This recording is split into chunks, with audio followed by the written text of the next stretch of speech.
سنن دارمی میں حسن درجے کی روایت ہے، سیدنا عبداللہ بن عباس رضی اللہ عنہما فرماتے ہیں، جو شخص سورہ یاسین صبح کے وقت پڑھے گا اس دن شام تک اسے آسانی ملے گی، اور جو رات کے شروع میں پڑھے گا اسے اس رات صبح تک آسانی ملے گی۔ اس حدیث کا مفہوم یہ ہے، صبح کے وقت اس سورت کی تلاوت دن بھر کے معاملات، رزق، مشاغل، مصروفیت اور پیش آنے والی مشکلات میں سکون اور سہولت کا ذریعہ بنتی ہے۔ اسی طرح رات کے شروع میں پڑھنے سے انسان کو رات کی پریشانیاں، خوف، ڈر اور بے چینی، جادو جنات، نظر بد، آسیب سے حفاظت ملتی ہے، اور صبح تک دل مطمئن رہتا ہے۔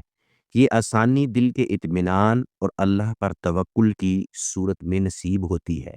سورۃ یاسین میں توحید، رسالت، آخرت اور اللہ کی قدرت کا بیان ہے، جو مسلمان کے ایمان کو تازہ کرتا ہے۔ ایمان کی یہ مضبوطی ہی دراصل مشکلات میں آسانی کا سبب بنتی ہے۔